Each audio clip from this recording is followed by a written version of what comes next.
Welcome to my channel classes by Sunita ma'am. सभी बच्चों का हिंदी की क्लास में स्वागत है।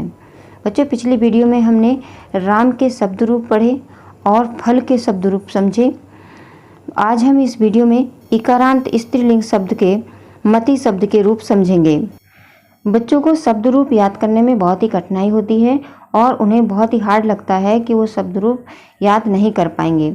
हमने राम की वीडियो में जो राम शब्द रूप की जो वीडियो बनाई है और उसमें जो फल की जो वीडियो बनाई है उसमें बहुत ही सरल विधि से समझाया गया है कि किस तरह से बच्चे राम के और फल के शब्द रूप आसानी से याद कर सकते हैं।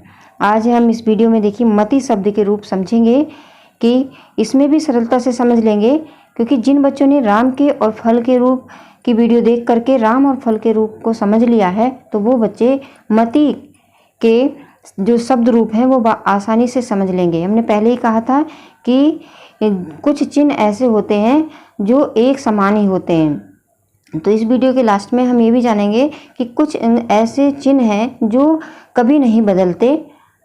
तो वीडियो को पूरा देखिए, तभी आपको पता चलेगा कि वो कौन से चिन्ह हैं जो कभी नहीं बदलते और जो वो सभी शब्द रूपों में आते हैं। और इससे पहले अगर आपने राम की और फल शब्द की वीडियो नहीं देखी है तो उसको ज़रूर देखें और उसका लिंक डिस्क्रिप्शन बॉक्स में दे दिया गया है। तो चलिए बच्चों, शुरू करते हैं मति शब्द के रूप। सबसे पहले हम मति शब्द के रूप जान लेते हैं कि मति शब्द के रूप क्या हैं। तो पहले ही बताया था कि ये इसमें 7 विभक्ति होती हैं। तो पहले देखिए, और 3 वचन होते हैं। ये है प्रथम विभक्ति और प्रथम विभक्ति का एक वचन, द्विवचन और बहुवचन। देखिए, इसमें प्रथम विभक्ति में मति शब्द के रूप हैं मति, मति, मतय। अब यहाँ पर हमें इसे याद करना है। तो याद करने के लिए हमें ध्यान देना होगा बच्चों, प्रथमा विभक्ति का देखिए जो मति शब्द है वैसे ही यहाँ पर प्रथमा विभक्ति का है, लेकिन इसमें थोड़ा सा अंतर क्या है कि इसमें विसर्ग लगे हुए हैं। तो आपको इस बात का ध्यान देना है कि प्रथम विभक्ति में मति शब्द है और मति में जो है इसमें विसर्ग लगे हुए हैं। दूसरा द्विवचन में जो आता है, देखिए द्विवचन में मति बड़ी ई की मात्रा से लिखी हुई है और बहुवचन में मतय। इस प्रकार से आप प्रथमा विभक्ति है उसके तीनों वचनों को याद कर लेंगे। देखिए, मेरे साथ साथ भी अगर आप याद करेंगे तो बहुत जल्दी से याद हो जाएगा। एक वचन में जो मति शब्द के आप रूप याद कर रहे हैं बिल्कुल वैसे ही मति लिखना है, लेकिन उसमें आगे विसर्ग लगा देना है। द्विवचन में मति की जो मात्रा है उसको बड़ी कर देना है मति, और बहुवचन में मतये शब्द बनेगा मातये, ई की मात्रा हट जाएगी और यह आ जाएगा और लास्ट में विसर्ग होंगे। अब देखिए द्वितीय विभक्ति, इसमें आएगा इम, मतिम। यहाँ पर एक माँ लग जाएगा, जो मति है उसी के बाद में ये हलंत वाला माँ लगेगा, और जो द्विवचन का है वो सेम ही रहेगा। और यहाँ पर मति बन जाएगा, मति बड़ी ई की मात्रा से बन जाएगी और उस पर विसर्ग लगेंगे। तो यहाँ पर हम ध्यान रखेंगे जो प्रथमा विभक्ति है हमारी वही द्वितीय विभक्ति का बहुवचन भी है, लेकिन अंतर दोनों में क्या है कि प्रथमा विभक्ति में छोटी ई की मात्रा लगी है और द्वितीय विभक्ति में बड़ी ई की मात्रा लगी है। और ये जो है देखिए यहाँ पर द्विवचन का और ये द्वितीय विभक्ति का और ये बहुवचन का बिल्कुल एक जैसा ही है, लेकिन दोनों में अंतर क्या है कि यहाँ पर इसमें बहुवचन में ये विसर्ग लगे हैं। तो आपको इस तरह से रिलेट करके याद करना होगा कि क्या क्या अंतर हैं। बस आपको थोड़ा थोड़ा अंतर याद रखना है और आपको याद हो जाएगा। तृतीय विभक्ति के चिन्ह हैं मत्या, मतिभ्याम और मतिभि। यहाँ पर ध्यान देने का है बच्चों। देखिए, जो भ्याम है ये हमारा चिन्ह एक ही रहता है हर धातु में। हर धातु में हर जो है सब जो रूप बनते हैं वो सभी में एक समान ही रहता है। अब यहाँ पर देखिए चतुर्थी, ये मत्य, मते, मतिभ्याम, मतिभ्य।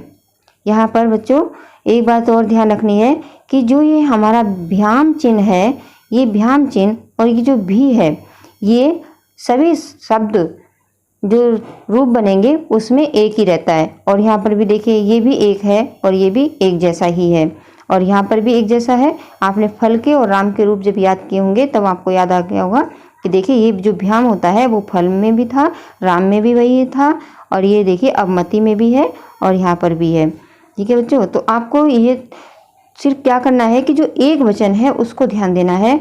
एक वचन में देखिए मत्तीय मत्तीय, पंचमी का मत्तिया मते, इसके दोनों बनेंगे।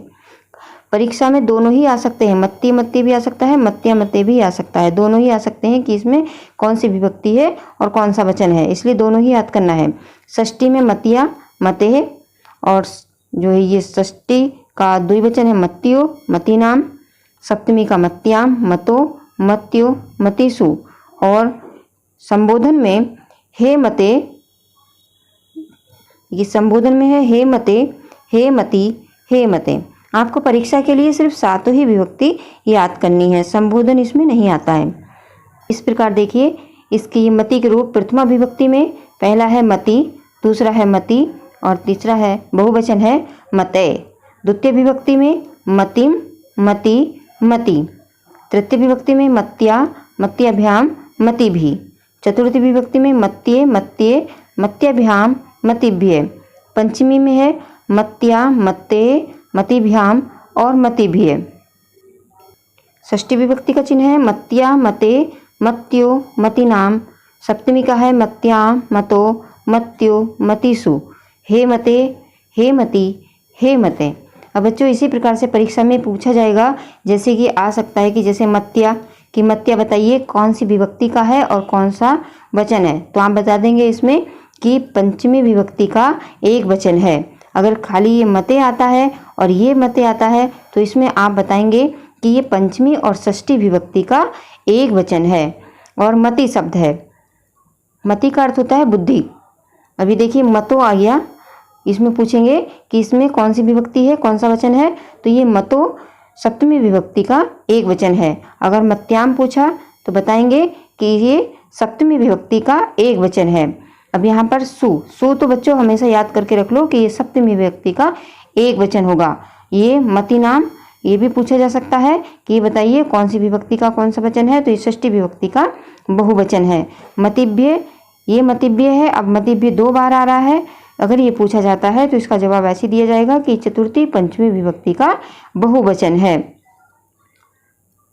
बच्चों यहाँ पर कुछ चिन्ह जो एक जैसे होते हैं, जैसे मतिभ्याम मतिभ्याम मतिभ्याम और ये मतिभ्य मतिभ्य, तो यहाँ पर से कम परीक्षा में पूछे जाते हैं। जो अलग होते हैं वो अक्सर पूछे जाएंगे, जैसे मत्या पूछ लिया कि ये कौन सी विभक्ति कौन सा वचन है, और यहाँ पर मत्ये या मते, इन पे बच्चों आपको बहुत अधिक ध्यान देना है। बोर्ड परीक्षा वाले बच्चों के लिए उनको इस पे बहुत ध्यान देना, सप्तमी विभक्ति का।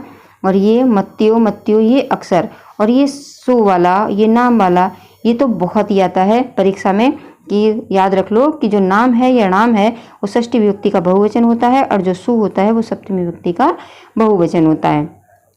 बच्चों देखिए ये फल शब्द के रूप हैं, और इसमें अभी हमने बताया कि कुछ चिन्ह ऐसे होते हैं जो सभी में एक जैसे ही होते हैं। देखिए यहाँ पर भ्याम लगा हुआ है, इसमें भ्याम है, इसमें भ्याम है, इसमें यो है, इसमें यो है। अभी हमने मति के रूप याद किए हैं तो उसमें भी सेम चिन्ह है। यहाँ पर देखिए भिय नाम और सु, तो ये कुछ चिन्ह ऐसे हैं जो आप याद करके रख लो कि ये जो भ्याम भ्याम भ्याम ये जो है कौन सा तृतीय चतुर्थी पंचमी का द्विवचन है, और ये फलेभ्य फलेभ्य चतुर्थी पंचमी का बहुवचन है, और ये नाम षष्ठी विभक्ति का बहुवचन है, और सु सप्तमी विभक्ति का बहुवचन है। ये चिन्ह आप अच्छी तरह से याद करके रख लीजिए, अक्सर इनमें से परीक्षा में पूछ लिया जाता है। और हर धातु की जो एक वचन है, एक वचन बहुत ही मोस्ट होता है परीक्षा के लिए, तो आप एक वचन के चिन्ह एक वचन के शब्द रूप बहुत अच्छी तरह से याद कर लीजिए। इस वीडियो में हम मति शब्द के रूप समझ रहे हैं, तो ये फल के जो रूप हैं वो केवल उदाहरण के लिए दिखाए गए हैं कि कुछ चिन्ह ऐसे होते हैं जो सभी शब्द रूपों में समान होते हैं। तो फल शब्द के जो रूप अच्छी तरह से समझने के लिए बच्चे जो फल शब्द की वीडियो है उसको देख लें, उसमें से आपको अच्छी तरह से समझ में आ जाएगा कि फल के रूप किस तरह से याद करने हैं और किस तरह से समझे जाएंगे। बच्चों शब्द रूप ये सभी कक्षाओं के लिए ज़रूरी होते हैं। ये कक्षा 6 से लेकर के इंटर तक की सभी क्लासों में ये शब्द रूप पूछे जाते हैं। तो कुछ नियम ऐसे हैं जो सभी शब्द रूपों में एक जैसे ही होते हैं, ये हमने अलग अलग करके लिख लिए हैं। आप इसको याद कर लो कि जो चिन्ह होते हैं ये सभी शब्द रूपों में एक जैसे ही होंगे। अगर आप ये चिन्ह याद कर लोगे तो जो दूसरे शब्द रूप बनाने हैं उसमें आपको आसानी हो जाएगी, क्योंकि ये वाले जो चिन्ह हैं ये आपको याद हो जाएंगे। और जो दूसरे जो शब्द रूप याद करेंगे, जैसे आपको हाई स्कूल वाले बच्चों के लिए फल के याद करने हैं, और ये मती के याद करने हैं, मधु के याद करने हैं, नदी के याद करने हैं। कक्षा 10th में ये 4 शब्द रूप रखे गए हैं इस बार। वैसे तो और भी थे, लेकिन ये कोरोना महामारी की वजह से कुछ सर्वनाम वाले हटा दिए गए हैं, तो सिर्फ ये जो हैं आपको 4 ही याद करने हैं। अब देखिए इसके क्या नियम हैं जो कभी नहीं बदलते हैं। देखिए इसमें तृतीया, चतुर्थी, पंचमी, इस तृतीया, चतुर्थी, पंचमी द्विवचन का सभी शब्द रूपों में एक ही चिन्ह रहता है। क्या है वो? अभी देखिए ये है भ्याम। अभी हमने दिखाया था फल के रूप में भी और मती के रूप में भी, कि देखिए यहाँ पर जो भ्याम है वो फल में भी ऐसे ही लगा था और मती में भी। अब देखिए जैसे भ्याम जो चिन्ह है ये किसका है? याद कर लो बच्चों, ये जो चिन्ह है वो तृतीय, चतुर्थी, पंचमी का द्विवचन है, भ्याम। अभी देखिए ये कैसे बनेगा इसका? फलाभ्याम, मती में लगा होगा तो मतिभ्याम, मधु में लगा होगा तो मधुभ्याम, और नदी में लगेगा तो नदीभ्याम, और रामा में लगेगा तो रामाभ्याम। इसका दूसरा नियम है षष्ठी और सप्तमी, ये द्विवचन का चिन्ह ये सभी रूप में शब्द रूप में समान रहता है। ये कौन सा चिन्ह है? यो, या तो यो लगा होता है या ये मात्रा लगी होती है और विसर्ग लगे होते हैं। जैसे किस तरह से देखिए, ये कभी नहीं बदलते हैं, यो और ये मात्रा और विसर्ग। जैसे राम में रामयो बना है, फलयो बना है, फलयो, इसमें 2 विसर्ग लगेंगे। मतयो, मत्यो बना है, और ये देखिए ये वाली जो है इससे बना है मधनु और नद्दो। तो ये वाले चिन्ह भी कभी नहीं बदलते। तो इसको भी याद रख लो कि षष्ठी और सप्तमी द्विवचन का चिन्ह क्या है? यो है, या फिर इस तरह से यो आएगा, या ये ने आएगा विसर्ग वाला। बच्चों इसको याद ही रखो, क्योंकि कभी कभी बोर्ड परीक्षा में क्या होता है कि कोई लिखा हुआ आता है, जैसे मान लो वहाँ पे नद्दो आ गया, और इसमें से आपको पूछ लेंगे कि ये बताइए ये कौन सा शब्द है, कौन सी विभक्ति है और कौन सा वचन है। तो अगर आपको चिन्ह याद होंगे कि जो ये मात्रा आती है ये ओ वाली और विसर्ग के साथ, तो ये किस में आती है? षष्ठी और सप्तमी विभक्ति का द्विवचन आता है, तो आप उसमें जवाब दे दोगे। बोर्ड परीक्षा में 2 तरह से प्रश्न पूछे जाएंगे बच्चों।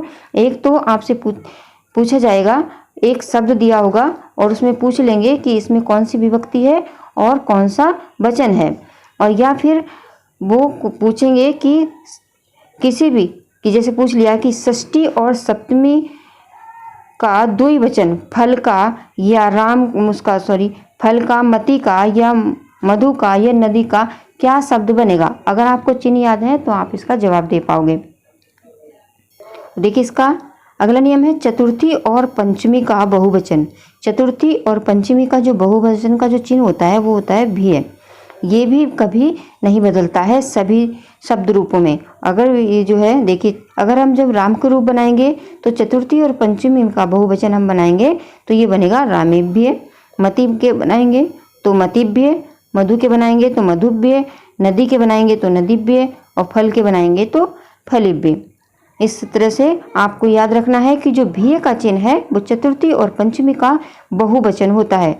तो अगर कोई बोर्ड परीक्षा में ये लिखा भी आ गया, मान लो आप उसमें मतिभ्य लिखा हुआ आया है और आपसे पूछ रहे हैं कि इसमें कौन सी विभक्ति है, कौन सा वचन है, जब आपने याद कर रखा है कि ये भीय किसका होता है, चतुर्थी पंचमी का बहुवचन होता है, तो आप उसका बहुत ही जल्दी से जवाब दे दोगे।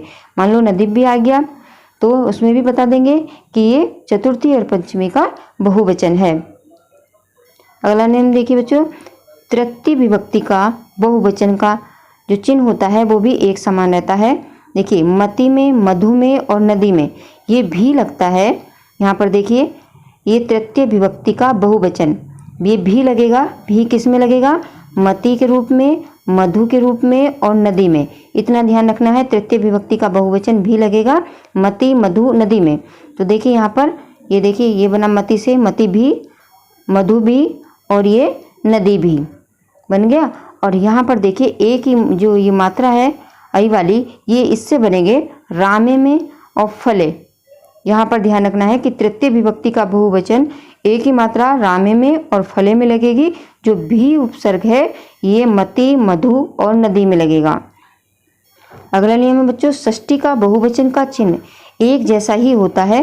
तो ये देखिए नाम और नाम ये सभी धातुओं में कहीं नहीं बदलेगा, सब जो है एक जैसा ही रहेगा। धातु नहीं, शब्द रूपों में, शब्द रूपों में एक जैसा ही रहता है, ये कहीं नहीं बदलता। तो ये देखिए जैसे राम में लगा है तो रामा नाम हो जाएगा, फला नाम, मति नाम, मधु नाम, नदी नाम। अब आप नाम से और नाम से समझ लेंगे कि ये क्या है, षष्ठी का बहुवचन है।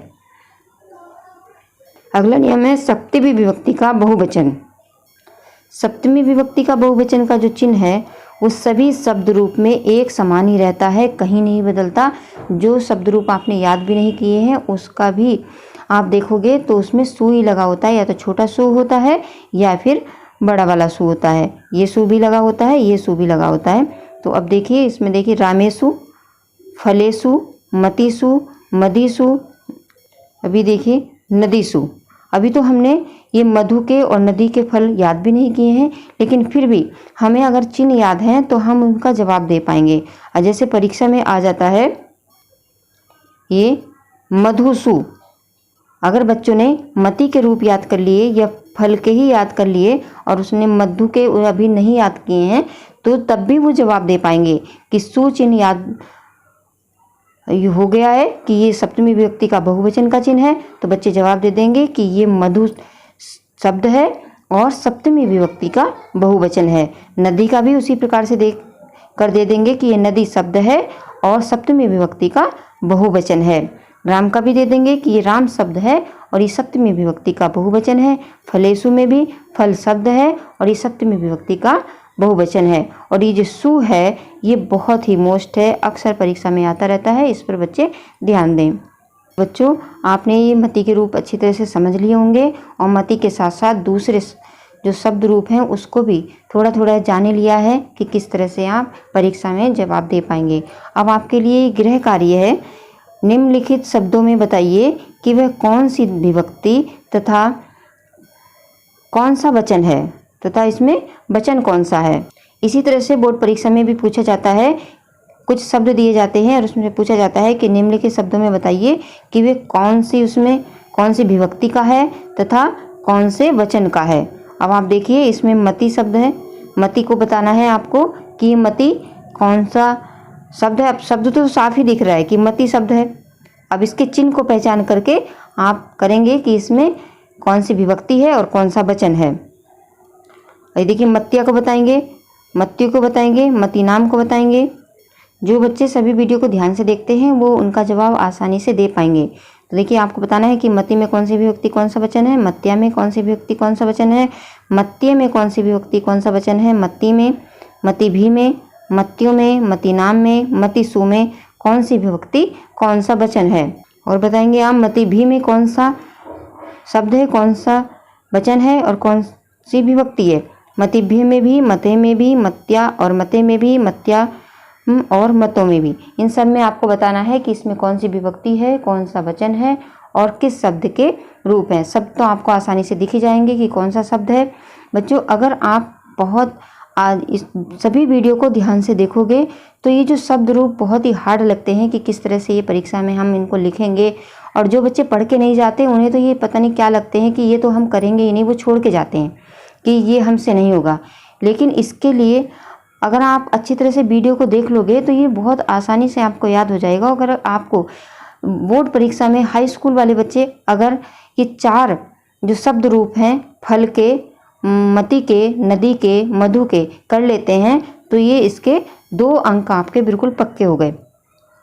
और अगर आपने थोड़ा थोड़ा भी याद किया है धातु, इन धातु के रूप तो हमने पहले ही पढ़े हैं, पर धातु के, हस्त धातु के आपको करने हैं और ये 4 के करने हैं। यानी अगर आप ये 2 धातु रूप और 4 ये शब्द रूप कर लेते हैं तो आप समझ लो कि आपके ये 4 नंबर पक्के हो गए। तो बच्चों सभी के जो शब्द रूप हैं वो थोड़े थोड़े मिलते जुलते हैं, तो आप जो है सभी को ध्यान से याद करिए, बहुत जल्दी ही ये याद हो जाते हैं। और बच्चों ऐसा नहीं कि आपने एक बार याद कर लिया तो फिर ये जो है याद हो गए, इसके लिए रिवीजन होता है। आप एक बार सुनिए ध्यान से और फिर इसे कॉपी पे नोट करिए। अगर आप बार बार इसको लिख कर देखेंगे तो बिल्कुल इनके जो चिन्ह होते हैं वो एकदम दिमाग में बैठ जाते हैं, फिर आप कभी नहीं भूलोगे। कक्षा 10 के बच्चे अगर पट धातु और हस्त धातु के रूप याद कर लेते हैं तो 2 नंबर आपके बिल्कुल पक्के हो गए। और शब्द रूप में आपको फल के, मति के, मधु के और नदी के अगर आपने ये शब्द रूप याद कर लिए तो 2 नंबर इसम के आपके पक्के हो गए। तो आप धातु रूप और पट धातु को अच्छी तरह से याद कर लीजिए तो आपके 4 नंबर बिल्कुल पक्के हो जाएंगे और आप परीक्षा में 4 अंक प्राप्त कर पाओगे। अगर आपने ये याद नहीं किए तो 4 अंक आपको नहीं मिलेंगे। शब्द रूप और धातु रूप सभी कक्षाओं के लिए ज़रूरी हैं, सबके अलग अलग दिए गए हैं कोर्स के हिसाब से। तो जिनके कोर्स में ये नहीं है पट, हस और ये फल, मति, मधु, नदी, वो बच्चे भी इस वीडियो को ध्यान से देखें, तभी क्योंकि उन्हें दूसरे जो शब्द रूप हैं, जो धातु रूप हैं, अच्छी तरह से समझ में आ जाएंगे क्योंकि सभी के चिन्ह मिलते जुलते होते हैं। तो आज हम इस वीडियो में बस इतना ही समझेंगे। मुझे आशा है कि आप सबको ये शब्द रूप अच्छी तरह से समझ में आ गए होंगे। तो अगर आ गए हैं तो वीडियो को लाइक करिए और जिन बच्चों ने चैनल को सब्सक्राइब नहीं किया है वो बच्चे चैनल को सब्सक्राइब कर लें, क्योंकि सब्सक्राइब करने से और घंटी को बजाने से ही नोटिफिकेशन सबसे पहले आपके पास पहुंचता है। और बच्चों इस वीडियो को अपने मित्रों के साथ शेयर करना बिल्कुल भी ना भूलें ताकि इस वीडियो का लाभ सभी बच्चों को मिल सके। धन्यवाद।